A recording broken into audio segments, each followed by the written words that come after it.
Hello everyone, welcome here at Your World or Mine. Show me yours and I'll show you mine. Now, I was just wondering what we will show first today.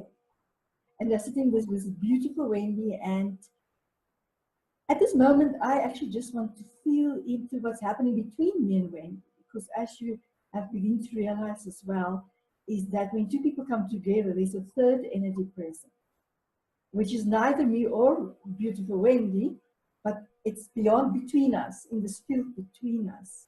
And even whether we are in different locations, there's something stirring. And I see two birds, which is very interesting.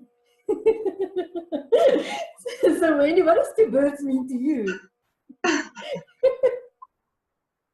That is so amazing that you asked that. Look, I don't know whether you can see, but I happen to have birds on my piano. No, I can't really see. Yeah, I can't really see. I don't know whether you picked that up, but this is really fascinating. Two birds. You know, Hannelie, when I was tiny, one of my very first memories is an audio memory of the Dawn Chorus.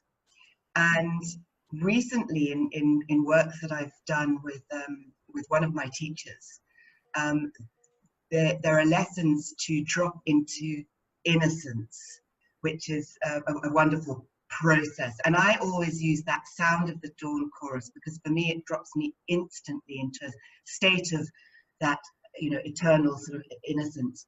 And as a kid, I used to sit on top of a climbing frame and pray to God that a bird would land on my shoulder. And my cat would kill the birds and I would bury them. I would buy birds, I would lose them, they would die, I would feed them. So birds have been a real feature in my life for many years. I bought a small flat in Cape Town when I was living in Cape Town. And the first question I asked the woman who was in the flat was, "Can you hear the birds in the morning?" And she looked at me like I was absolutely mad, but it was a really important question to me. And 3 years ago, I moved from Cape Town, having spent 15 years there, to Johannesburg on an epic warrior trip. And the night before, one of the ladies in that same complex came over to my house with a brand new, unopened set of bird cards. And she said, "I'd like to give these to you." I drove for 3 days I don't generally advise people to do this, but I drove for 3 days to a house that I had not seen. I hadn't Googled, I hadn't seen a photo of it, but I knew in my deep shamanic being that this was the place for me. And I arrived to Jackal Creek, where I presently live, and it is a bird sanctuary. I'm surrounded by birds. I'm visited by birds. The one day I came back from a weekend away and I hadn't even put my suitcases down. I went into my bedroom and there was a bird in my bedroom, and I brought it out and held it on my chest and spoke to it for a while. You know, I think the people, yeah, I walk in this estate, and I think the people who work on the estate in the early mornings think I'm absolutely mad because I walk around barefoot praying and talking to the birds. So that's extraordinary. What an amazing start. What birds did you see? Yeah, I just, in the way that I see, I just saw them, so I can't tell you what birds they are, but there's something else to it, which is quite interesting, especially as you're speaking. And it's quite a sensation I never really had before, especially not in this way. And suddenly I see something else too, and I'll tell you about that now. But what I feel in my body was not my throat, my upper heart. Yes. I felt a very interesting sensation, but it was not that was so strange or unknown rather. It was a feeling that runs through the breasts. It's like, but it's not like a usual for me, energy moves like that in my body, infinite design. But this is more in a spiral, but across the breast. But then what I now see is very interesting because I'm trying to connect that to the birds, but maybe it's not connected. It's like steps. Right. It's steps. And if I'm just sitting with that for a moment, it brings me to my experience of what I know about you, which is Presilience. And at the same time, as I say that, I feel sensations in my legs. So it's a sense of stability and groundedness. But at the same time, now I make the connection for myself. Not necessarily for others, but for myself. The birds are the flight, the flexibility part, the freedom part. While, and now my legs is again, it's like tree stumps, not heavy, but it's deeply rooted to the earth. And then the heart space that I felt is the thing that ignites it for me, if I now tap into it and put it all together. And other people must experience that in their own ways, in a very different way, and that's all wonderful. It's just the way that I picked it up. So when I'm curious, because something's happening in my left hand. There's energy flow suddenly going down my left arm.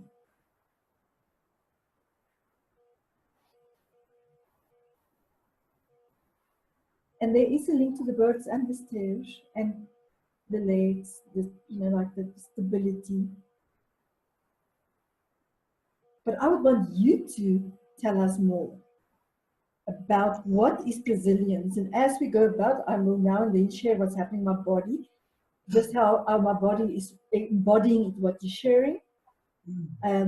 But what is Presilience? Because it is something that from a logical perspective, we can make associations, but I know it's about a lot more than that. So what is that about? Well, I just want to sort of state into the conversation how interesting it is to have a conversation with somebody where they're mirroring a sensation, which is amazing. It's an amazing way to have a conversation. And in a way, there's a beautiful link between what Presilience is and what you've just said, because Presilience is it's a state of being. It's an optimal state of being.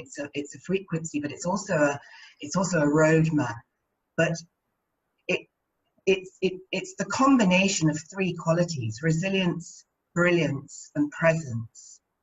And when I think about it, what that quality, that Presilience quality, enables us to do is to be grounded, deeply grounded, in a way that the world is asking of us at the moment, to be grounded in a very realistic way. And then at the same time to be elevated and to have a huge sense of perspective. You know, the bird in flight is the example there. To be visionary and focused and practical, and it demands us to work with a set of different energies, so that we're not one or the other. We're not too grounded so that we're not necessarily doing anything, or we don't necessarily see the possibilities, and at the same time. It was interesting that particular gentleman that I told you about earlier in our conversation, Shaman Pete von Maltitz, who I met recently, talks about the masculine element is in the shoulder blades, and it really is our wings. It's our ability to soar, and the feminine is more like a fish. It's in the hips. Presilience is something that it emerged. You know, it was a word that I just plucked. It found me, and I do love words. And I felt a little bit sort of bit audacious, finding my own word, making my own word up.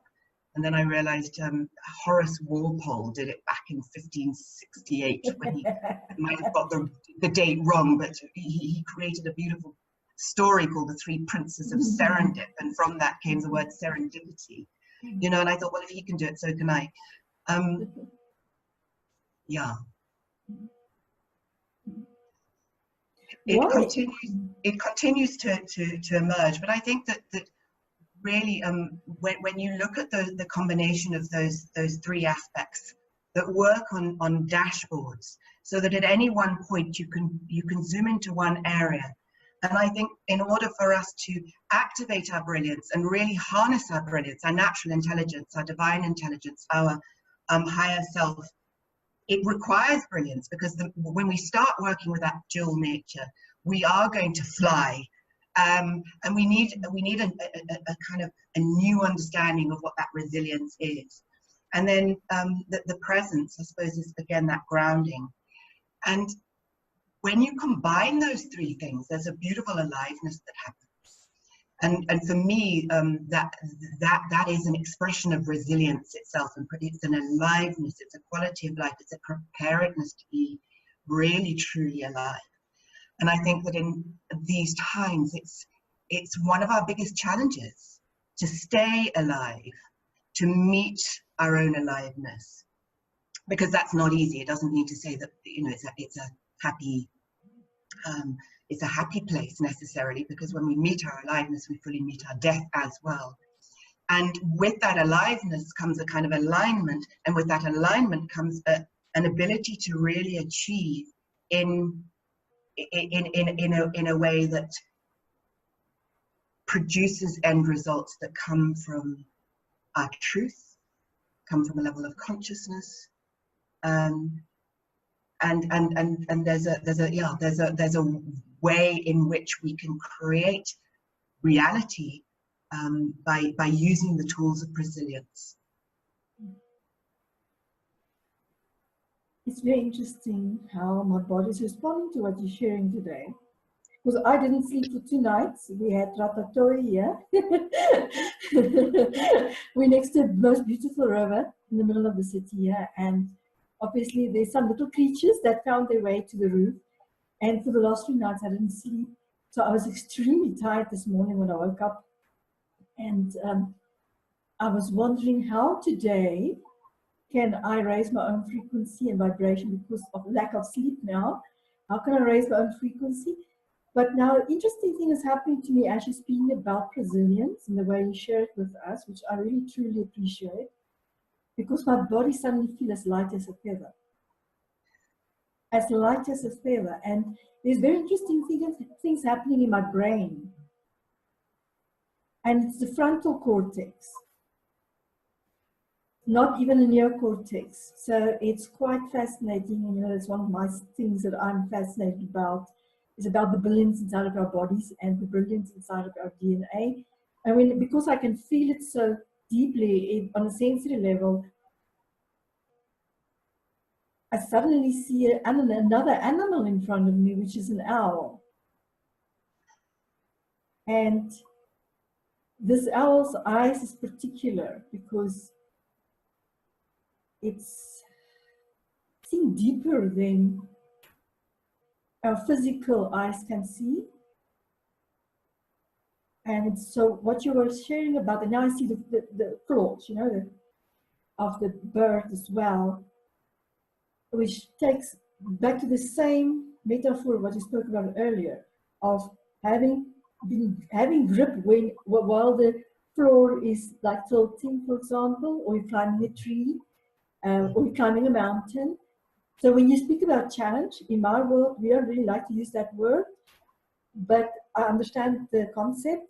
So even in terms of that, if we perceive something as a challenge, that the wisdom is there because the owl looks down, but it also looks like an eagle, vertical, not like that, horizontal. But it is that at the same time, it's an integrated process. And you look at the owl's body, unlike other birds who have different shapes, the owl has a distinct shape of the body. And now I'm just sensing to that because I'm relating that to what you shared about resilience. And then something beautiful is emerging because in the middle of this owl, in its spine, so to speak, there is energy running up. but it's grounded energy. So these claws. So it's like we can get a grip on anything in reality, what we experience, through this beautiful thing that you're sharing today about, which is Presilience. It's interesting because in the last week, I mean, there are plenty of owls here. It's a huge estate. It's like I'm in the heart of Joburg, but I'm in a nature estate as well, with water features and rivers. I look out onto the Mahalisberg Mountains, so I'm incredibly blessed to have this on my doorstep. I have no burglar bars. It's a real deep blessing. But there's been an owl that has been hooting around my house for the last week and a half. And it's been really extraordinary because I've heard them occasionally in my life, but now every night. And I sort of move from room to room to try and see where the owl is and to see if I can see it. Obviously, it's night. And I did a little bit of sort of research there, and there was a sense of foreboding in me. And this is a time of dying for a lot of us. We're really being asked to go into that process of dying, and equally I'm seeing so many loved ones passing away, and it brings up a fear in myself, around that mortality. And beautiful beings who've been on a highly awakened conscious journey, sort of passing away and passing over. But equally, the owl also represents a change, and a new beginning. So for me, again, I love that idea about the owl being able to grip. But I think for me, it's a metaphor of how we are invited to live, and we're having to live in a way that we meet our fears in a new way. We're open about that. We're meeting our edges all the time, and in terms of the challenges that we're experiencing. I still like the word challenge. As a resilience coach, I think that challenges set us up to grow. Challenges set us up to push through, and the owl is quite constant, and I think that we're being asked to come back and sit with our challenges, as opposed to hopping out and distracting ourselves with every single form and fashion, but to keep coming back so that we can move through those challenges. And as I talk to you, I can sort of see that would be a route into a new way of being, a new beginning, there's constant new beginnings. When we're open to this aliveness, there's not one still moment where I can call myself. I look back and in wonder that who was that person 10 years ago, 5 years ago, 2 years ago, 1 year ago, 1 month ago, 1 week ago, 1 minute ago, and one day ago, Hannelie, and so with this sense of curiosity about this emerging self, and in relation to other emerging selves, it's almost quite a relief, because it feels like I no longer need to, we don't have to fix too much, in the same way that I came into this conversation and knowing that it was going to be a conversation that was going to be in flow, not, and what a relief to not, It's so interesting to speak about the sense of self. It was the only thing I wrote down earlier that I wanted to speak to you about. And there was no specific frame for that question. It was just the concepts, sense of self, of when we're in a process of this brilliance that you spoke about earlier, being fully present, grounded, here, now, to whatever is available to us and coming towards us, and the outer world that we respond to, and to the resilience part. The sense of self then for me is as you say, And that's why I wouldn't speak about challenges, just personally speaking. In your world. In my world, yes, exactly, in my world. Because for me, a challenge is a perception. It's a mental construct.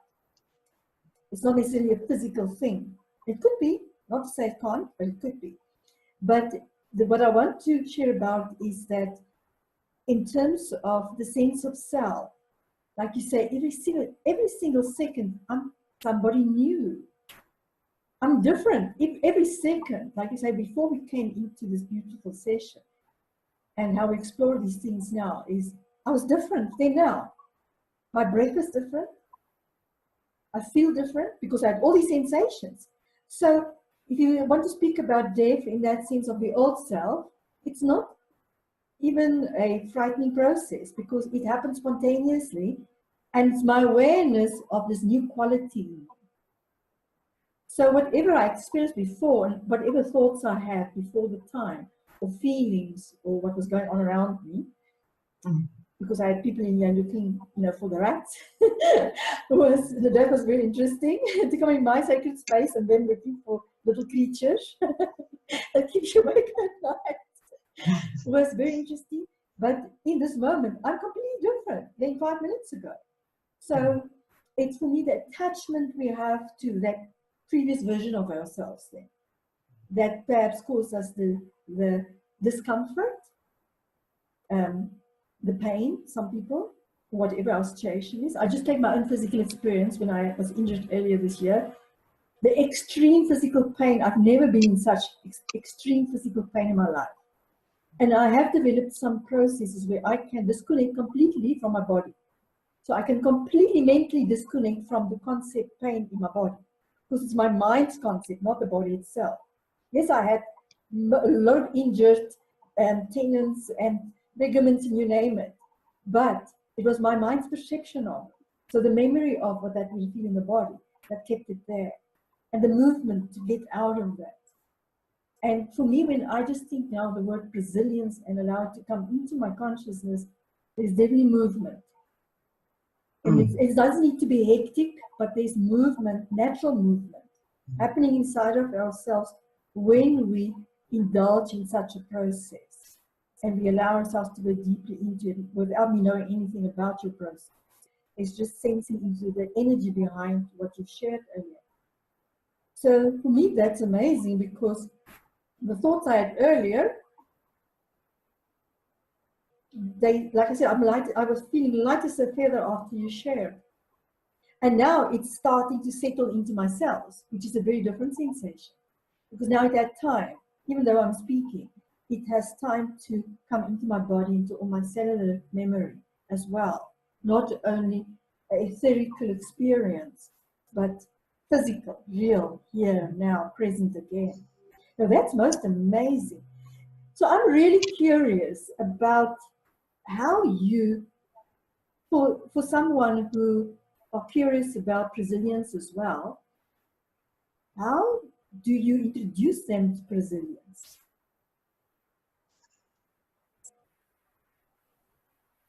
And obviously I understand there's not it's not one shoe fits all, but I'm curious about, is it a mental process? Is it a combined integrated process? Is it a physicality involved, emotional?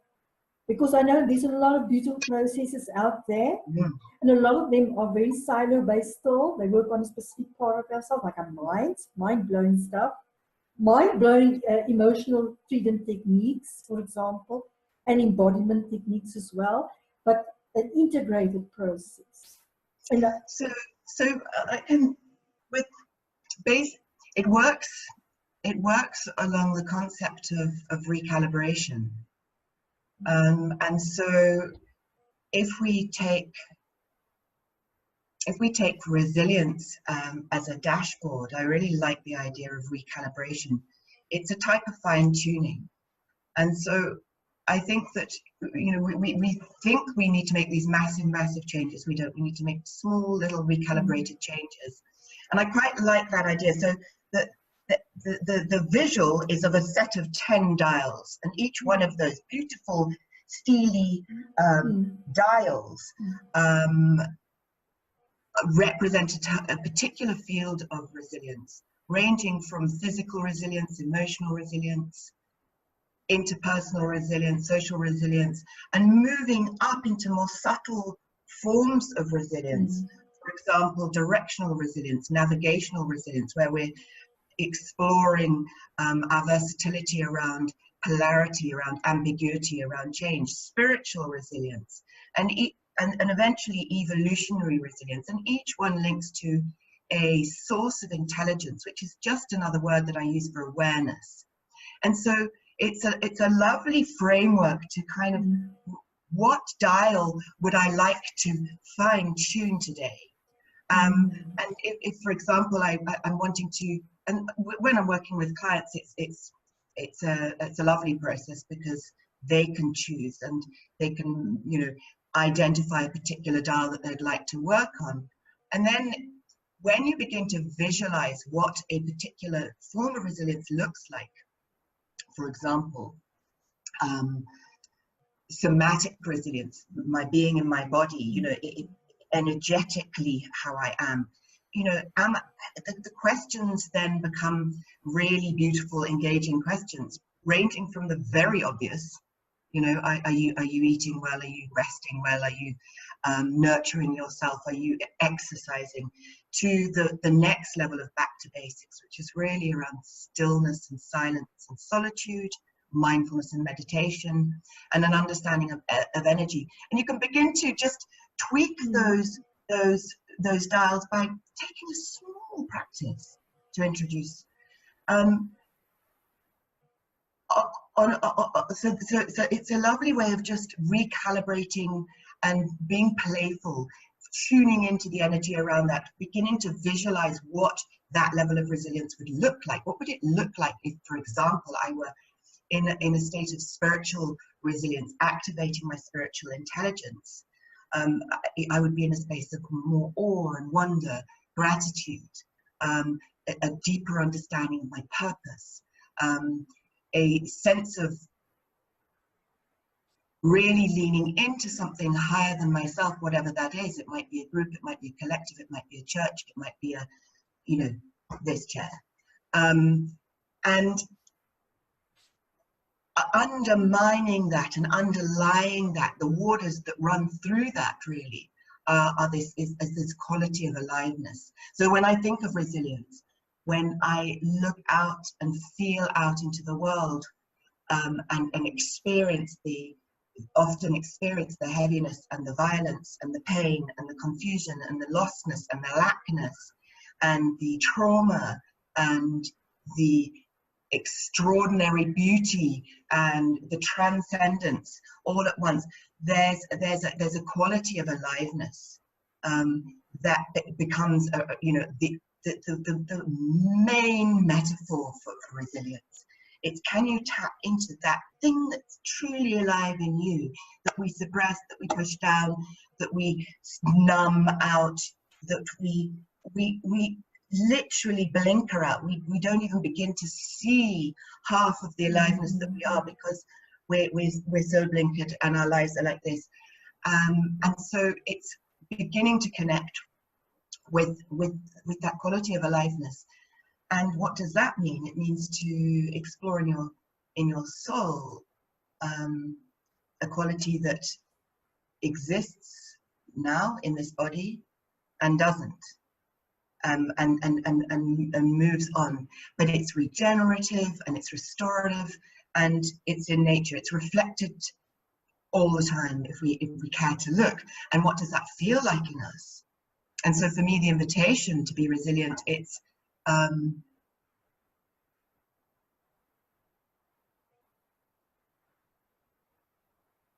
coming to a place where we can trust ourselves, trust our truth, come to a sense of ourselves, as you were talking about before, those sort of self-concepts, and at the same time give them up. So that quality of aliveness is actually quite neutral when you think about it. Life in a tree, it's not necessarily going around saying, I'm a tree, I'm a really tall tree, I'm a really famous tree. I've never actually spoken about it like this or thought about it like this. So there's a sense of, it's a deep work, Hannelie, that you can meet people wherever they want to be, right? And it always fascinates me because, you know, you'll get some brilliant mind and you'll remind them to put the jug of water down here. But at the same time, on that deeper level, it's making space for expansiveness in a way that you can then be more flexible in your approach, more malleable, less attached to a set of identities, a way that a thing must go, and that transpires into all things. You know, right at the moment, I'm a few steps behind you, starting a podcast called The Live Wire, and wanting to put a lot of my business online.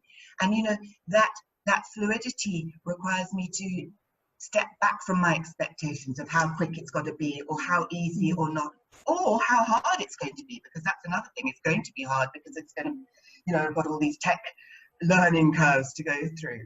And it's, you know, becoming fine-tuned. That the dial of self and shadow is a particular one of those resilience dials, fine-tuned to what are those beliefs that you're holding, and how easily can we just move them aside? We know that we can't get rid of them. In our world, we can't. I'd love to know more about your world. And things become easier and more effortless. And then you notice when it's sticky, and you become curious about that, or you notice when you're resisting, or you notice when you're in your disappointment, or in your resentment, or in your anger, or in your sadness. And I don't know whether that's me or you, but I hope it's not interfering. Something's pinging in my computer. So when you combine that with the presence piece, it's a beautiful, this emergence starts to happen. So with the presencing piece, it's really around just deep listening. And I've listened to a few of your guests speak, and the coach in me naturally tracks themes, and I hear the theme of listening in the beautiful conversations that you've had with your guests. And the presence work is really around listening to 5 different areas, listening to yourself. And that's hard enough for most people. Listening to your surrounds, listening to the system, and listening to your soul, and listening to spirit. I think we struggle to listen. We move very fast in this world. You've probably noticed. We're highly distracted. And so that listening piece, which requires us to be with ourselves, to hear, to tune into different parts of our intelligence, different listening apparatus, whatever the plural is, listening from your head is, you know, where most people are listening from, listening to understand, and it's a wonderful way to listen. Or listening to when you lose that sense of understanding, listening from your heart, which is really the movement that we're in as a species, just coming to listen with our hearts and move from our hearts, and then to listen from even deeper, you know, to listen from that bowl, from the pelvic bowl. I sometimes imagine that to be filled with water. And so sometimes that listening can be just dropping into seeing the reflection. What does your gut say? I mean, you do that. I think you were born probably doing that. Your whole body is like a tuning fork. It's extraordinary. But it's not like that for everybody. So yes, to wrap that up, you know, I think that this sense of self is such a critical piece, because we think it's a kind of selfish journey. Work. When does your work stop? And you know, what are you doing exploring yourself? But the reality is that there is no depth to us. There's no depth to that exploration, because we just reveal more and more of who we already are.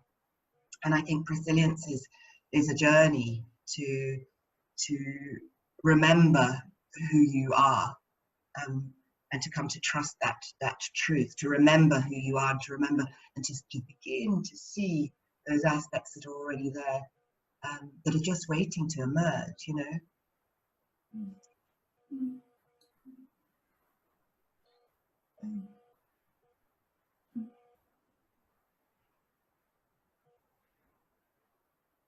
When we allow what somebody else is sharing to not speak to our awareness as such, where our attention is at any single moment, very interesting things happen to us. And like you said, it would be different for all of us because we are configured in so much unique ways, and that's the extraordinary part of being human. But what I would like to share is, when you were sharing about this last bit about resilience and the listening part, which I've discovered on my journey here on this beautiful planet, is that it's the reason why we listen that's important. Not so much how we listen, but why we listen. Because we've been conditioned to listen, to evaluate, to compare, to judge. Not to listen, so whether something is good for us or not, that's a judgment. Whether it's a choice, yes, but it's still a judgment, not necessarily a bad judgment or a good judgment, just a judgment. Must I choose this now or that now? But when we listen to somebody of what they are sharing, instead of allowing what they share to come towards us, we go outside of ourselves to listen to them, to evaluate what's been said. Does it fit into this little picture of mine, my little world, or not? And we do it subconsciously. It's not a conscious process. It just happens. But when we begin with the intention to truly understand, and when I use the word understand, it's in the concept of the total being, not only the mind listening and making concepts out of it, of what's been shared, but allowing without evaluation to let stuff come to you. And in this specific moment, you're not trying to figure it out. You're not trying to make sense out of it. It's such a relief. It just comes to you. And the interesting part, the more all your senses awaken, inner and outer, not only your 5 physical senses, your body starts to respond to it automatically, spontaneously, in ways that will not necessarily make sense in this moment, but maybe like 3 days later, or 5 minutes later, or 3 months later, an insight will come, and you just click, it will all click in of what was being shared. But in the moment, when you're fully present, it's like when you were sharing about what I find fascinating about it, because I've never had such an experience in my life before personally, is that when you were sharing about, I'm very auditory as well. So as visual as I am, I'm extremely auditory as well. So I go into the vibration of your voice when you share about it, to the essence of what you share. But when you were sharing, I had this extreme experience of, I'm the universe, but like a real conscious experience of it, not an etheric experience. It's a very real physical experience of, I'm the entire universe and not. In the same moment, now I feel it in my legs again. My fingers are pointing down spontaneously. And I wouldn't even try to make sense out of that now. But the interesting part was, no matter what the words were, what you shared, I might not remember them now from a conscious level, but because I was allowing them just to come to me, not trying to evaluate them and to remember them, something else happened in my whole beingness, the total being that I am. And the different parts respond to it in different ways, like on my arms here, tingling, energy flowing, my legs. But the interesting part was for me in my head, in the top of my body. It's a lot of space. It's like Jupiter is in my head, expansion. Yes. Absolutely. And absolutely. I mean, that's so incredible that you can mirror that sense. I think when you have that inward eye, and you can begin to see that it literally, there is an entire universe in you. So that requires interesting dynamic. I want to talk about sort of three aspects of that. I'll start with the one that's really, really interesting, that you've got to divorce yourself of any kind of idea that this is just a body, because we're so much more, as you know. I mean, we're just, you know, fields and fields and fields of energy. But that idea of there being an entire universe speaks to me about a premise that I hold dearly. It's a fundamental premise of mine in my world, and that is that we're powerful beings. We're powerful creators. We're expressing the creative force of the universe, and it really is helpful to see ourselves as creative beings, 100% responsible for what we create, but powerful beings, and then to be able to see that in another, everyone, every single other. It's not, it's every being on the earth. So that makes things light, in that we sort of wonder and struggle, you know, what should we do, and is that person, and should we help? And actually, no, they're powerful beings. Then there's a sense of, you know, when we come from that place of real sort of listening, things slow down, but you do access another level of yourself. And so the practical aspect of that is, you know, being in a place of just being able to listen to yourself during the day. And it's helpful to listen to when you've done enough of something, you know, when to be able to listen to, you know, there's a marketing piece, and you know, and to switch and to move into those transition times, and to be able to listen then. What is the next thing? Because it might be that you put out your morning plan that day, and right now, actually, that's not what needs to happen. So there's a place for listening to what I call bridges. You know, if we are holding the end result of something, and really clear of that, whether that be the end result of this episode, or this series, or the end result of a creation, or the end result of a home that you want to create, or a love affair, or whatever it is, or the end result of having a productive day, or the end result of reconnecting with that true self, whatever that is, just to be able to then pay attention to what that is, to refocus on that, to refocus on what state you're in at the moment. You know, where is your presilience? And so that there, you know, I want to do this movement, but in a sense that again is this resilience of being able to come back, recenter, ask yourself what's the next thing. And it might be that in that moment, like you said, there's that insight, or that phone call that needs to be made, or yeah. And then listening as well to the resistance as well, you know, especially if there's a big, if you've got a big project or challenge, and to be able to listen to how you're avoiding that, or moving away from it, or popping in and out of that, and to be able to listen to what's needed, to be able to listen with such gentleness, Han, you know. So it's there's a practical side to that listening, but going back to what you said, I think breath work taught me this as well, that in the same way that you can breathe something or someone in, you're listening to another person, and it's so respectful. And I think that right now I'm experiencing the quality of being listened to, but it doesn't happen often, that we really get the chance to be listened to deeply, without judgment.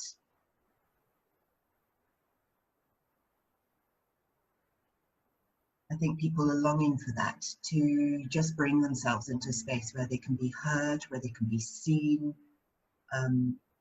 or without judgment, and to hear themselves think sometimes.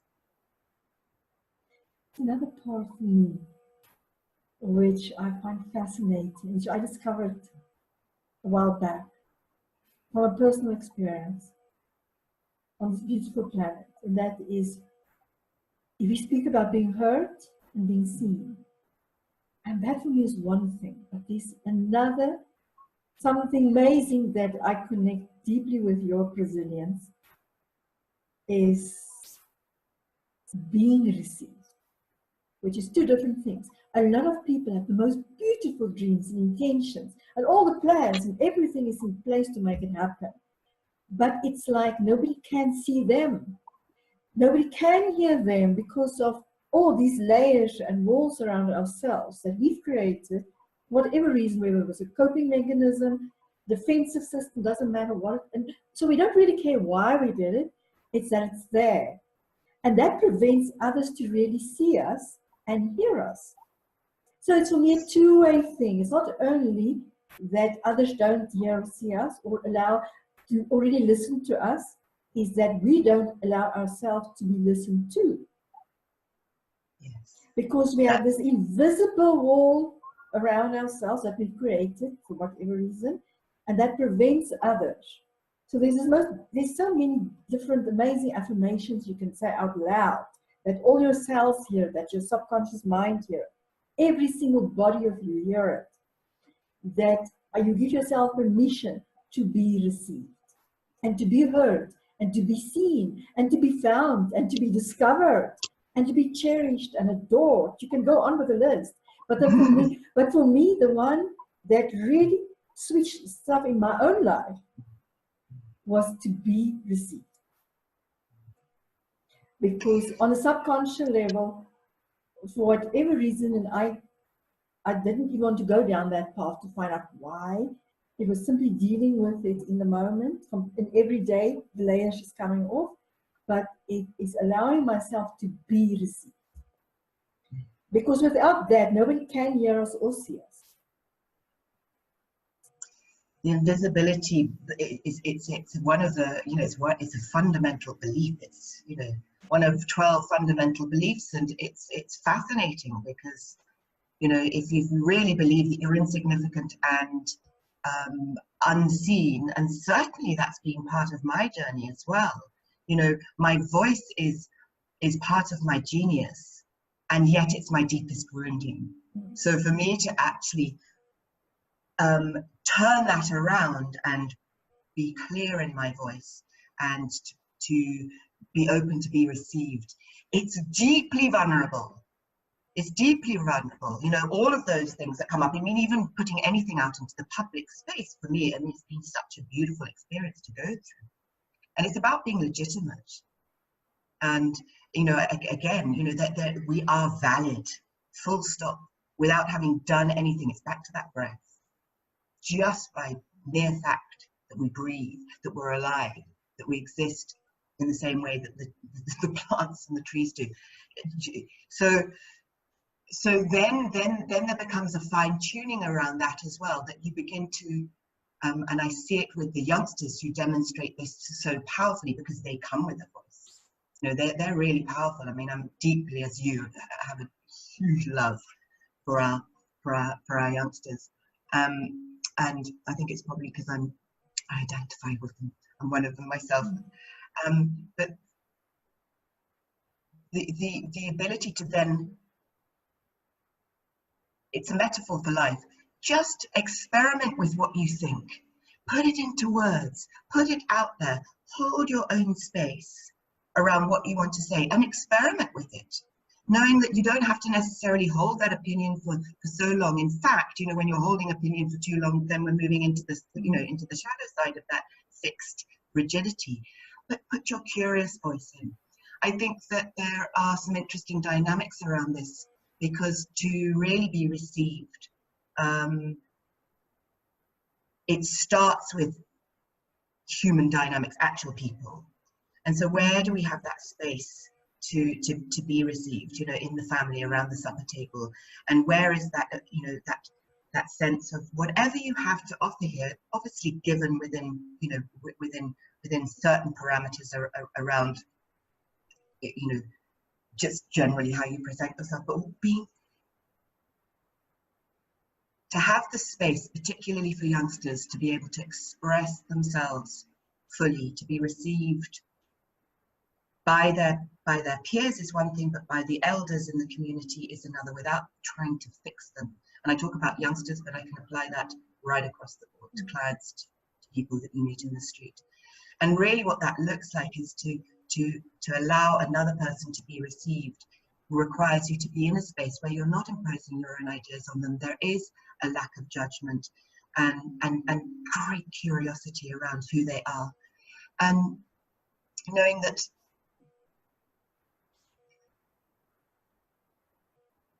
there's a deepening of that space. You know, I love the idea of thinking partner, and Nancy Klein's work really looks at that in depth. But you know, there's a particular question, which is, what would you like to think about, and how can I help you think? And we don't have the time to be received in our thinking, in our voice, very often with single people, and it's quick, and our interactions are quick. I've recently been blessed by sister circles. So a friend of mine created a sister circle, and we were, I think, all on the same kind of lines. You know, we live in a big city. To now go out and meet somebody in person is a pretty much a half-a-day thing. You know, you're driving across town and you're arranging to meet, you're having coffee, and it's great, and you come back and you get on with your day. And then there's that other person that you love and cherish, and you want to do the same thing, and then it's like that, and it becomes quite overwhelming. So I'm finding that circles are a fantastic way to hold space for friendships and for that deep being received. Yeah, so that's a beautiful space for that to happen. I think very interesting what happened to you while you were speaking about this. I love it. I think I'm going to come and have a session with you afterwards. I always you can read all my birds. No, I always think that, well, this is, to be able to see in such a way is sometimes mind blowing, because when you shapeshift in front of me, you speak about certain things. So it's very interesting for me now, if I now reflect on it, if I now sit back, and I think of all the shape-shifting that happened in your energy as you were speaking, physically, the shape-shifting that happened while you were speaking about certain things. So I can immediately see the stuff that really makes you come alive. And it's very interesting that our own perceptions of ourselves, so how we present ourselves in the world, is how the world will experience us. We call it our self-presencing intelligence. And it's one of the most powerful, besides our self-awareness, intelligences that we have as a gift, because that's how we show up in the world. But it's not this inflated view of ourselves, an egoistic type thing. It's really coming from the inside out. It's blossoming from the inside out. And for me, it's always wonderful to see when somebody speaks about something and shares. What happens to them is so most beautiful, that the joy in my body as a reflection of that is just, I can't explain it. And I always think I just had an orgasm. Well, that's just so funny. Sorry, I'm getting excited now. Yeah, yes. You know what, Hannelie? We've got to tell you. I think we're on the same level. I recently started a We Lead circle. Actually, I'm lying. It wasn't recently. It was about 3 years ago. There's a wonderful lady who started this concept of the We Lead circles, and as a result of that, I joined another circle of hers to see if we could get together a talk, right? A TED talk. Which we then presented. It wasn't actually a TED talk, but it was a TED-like talk. And you've no idea what goes into actually getting the structure of a TED talk. So the very, very first meeting that we had, I think there were a handful of us, and we were talking about, well, you know, what's your subject of your talk? You know, I started to talk about resilience, and it was, you know, I was talking about resilience. And then the next question came along, so what excites you? And I said to her, well, actually what's really exciting me at the moment is my recent trip to Mozambique with my then teacher, Shakti, who's passed away. And you know what really excites me is conscious sexuality. and I went off on you know, about that, and the two ladies in the room were just going, but you know, like, no brainer. Did you see how alive you became when you're talking about that?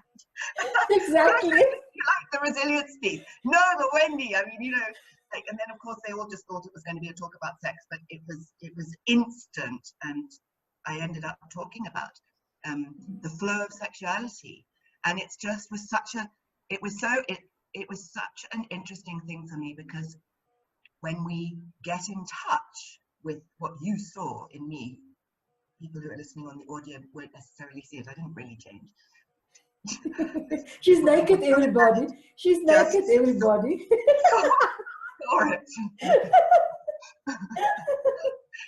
But when you get in touch with that desire of yours, and you have to dig deep sometimes, you know, there's an excitement there, and that excitement is highly compelling. It's highly attractive. It's highly magnetic, and very orgasmic, it would appear. It is. And that's what I'm saying. So really what I'm trying to share here is that when we go to that place within ourselves, where that bubbles up, because it's not planned, it just comes.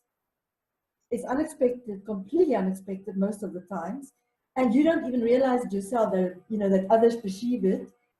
And it's exactly what you're saying. It is so attractive. It's so magnetic, and people get drawn to you without any specific reason. It's not that because of something like the most beautiful thing like resilience and other stuff, but it's something completely different. And it's then when, as far as I'm concerned, in my experience, that we come to our real truth. Because that's the thing. Something must be orgasmic for ourselves to really be true to ourselves. And as I'm speaking this, you know, there's this energy flowing up my neck here, and it's my arms everywhere. That's when we really connect to source, whatever your expression of that is, or your belief about that is. And that's when we don't have to do anything. Things come towards us. Things unfold. They emerge. The people that are drawn to us, we become a magnet. There's no promotion. There's no marketing. There's no sales. It's a magnet. We hear this again and again, and it's interesting, isn't it? Because, you know, out there, you know, and I'm sure you follow and I follow some of those, the individuals out there who are all about performance and, you know, booster vitamins and how little sleep you can do and how much you can perform, etc., and how intelligent you can be. And there's that, and there's everything in polarity, but there's a yes, you have to crush it. I mean, I'm not going to be able to produce my podcast unless I sit down with audacity, unless I sit down, right, and go there and sit there and do that. But this,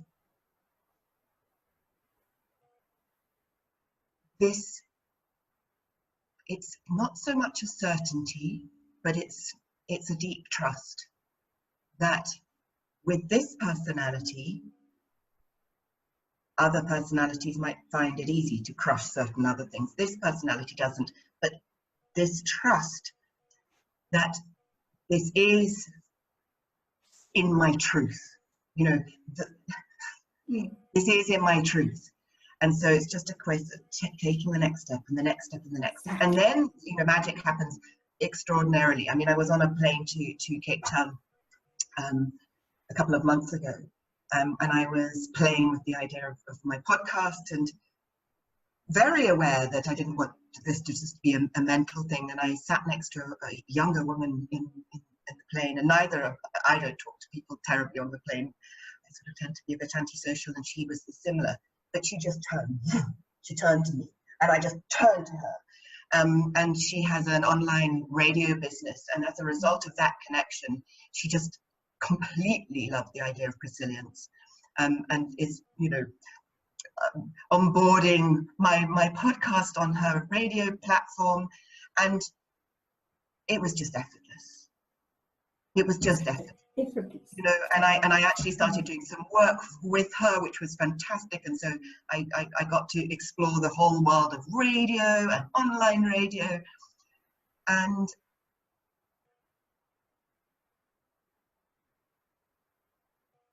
it's back to the birds, really. You know, as a young child, I remember seeing, well, they don't need looking after. They're fine. They don't have to worry about work. And, you know, logically, can we just take that logic and move it to ourselves? It's so hard to do, because what does that mean? What are we actually trusting? Well, we're trusting something bigger and higher than us in a kind of hierarchy of higher others, and then trusting a whole wealth of support, you know. And I find it an amazing thing to, you know, to bring that intentionality into every single circumstance, into this, for example, and just, you know, ask, you know, the guides and our ancestors and our spirit beings, and whatever those little rituals are for us. I mean, I know that essentially we don't need rituals. I personally love rituals. I'm using a wonderful ritual of movement and prayer. So my movement becomes an expression of my prayer. I dance and I love being in ceremony, and that for me becomes an amazing way to, you know, to activate something. It comes through your body in movement, out as prayer, and then just to, you know, have a good laugh at yourself. I've got one of my little things on my altar is this, right? Exactly. Right? And it's like, you know, you're actually not that scary. For those people who are listening, I've got a kind of rubber jelly on my finger that looks like a dinosaur dragon with its head up like that, and it sort of sits on my finger. And it's, you know, and then we just move into each day with that sense of, well, what's wanting to emerge now, you know, and how can I be in my integrity and taking that next step, in my integrity and in my innocence. And I think that's an interesting aspect as well, because it's when we're in our innocence that we can connect to our intuition. In fact, innocence is the gateway to our intuition. And innocence was known by the great knights as to be one of the most powerful tools ever. And the innocence was a place of no longer assuming how things are, you know, losing that idea that you're assuming anything. And that's not easy all the time, because we're so full of definitions and assumptions and beliefs. Yeah. Thank you, Wendy. Today you were a fountain of, yeah, I was guided before we started to put this flower on was in my room here, in my township, to these beautiful tulips. And the color that came up now for me was this yellow color. It was this like yellow drops. So we want to really thank you, Wendy, today for being with us. And I want to invite everybody to engage. And what I mean by engage is, if it's the first time you are listening to one of our podcasts or watching it, is to listen more than once and have the intention every time you listen again to listen with a new sense. And even if you're not used to use other parts of your body to listen, just use another sense, just to have that intention. You just lie down or sit and allow the words to come to you and find its place to you wherever it is needed in that moment. But do more than that, be curious. Reach out to Wendy. We're going to share all her beautiful detail afterwards about the workshops she's doing, her book, all sorts of interesting things about her, where you can reach her and discover more about resilience on a deeper level. A personal experience for me is always the best. it's easy to talk about stuff, but it's when we truly go through it ourselves that it has real impact on our lives, and we can really feel, oh, I want more of this. Yes, this is for me in this moment. And I'm sort of wordless as well, because there's so many beautiful energies that were going around today. And for a wordsmith to be speechless is quite something. I was just told earlier today that I speak so much. So it's been a conversation. It's been a real conversation. So thank you so much. Thank you so much. And my head is just, it's so beautiful. So, and it's like I've got new wings as well through the process. Somehow my wings have got another quality to them, and my legs as well. So thank you all for all that transmissions that you did so beautifully, sharing with all of us today, through your voice, through your presence, for being here at this time together with us. And yes, everybody, reach out to this woman. That's all I'm saying. Thank you, everybody. Thank you. Thank you. But Wendy, I forgot something I want to ask you. I want you to, if you have a specific message for the ones who came on recently, a short little message for them. For who did you say? I didn't catch that. The ones who came on recently. We don't like to speak about the young ones, because for us there's too many concepts about being young. The ones who came recently. More recently. Oh, those people of my heart. Yes, I'm going to say it really, really, really simply. That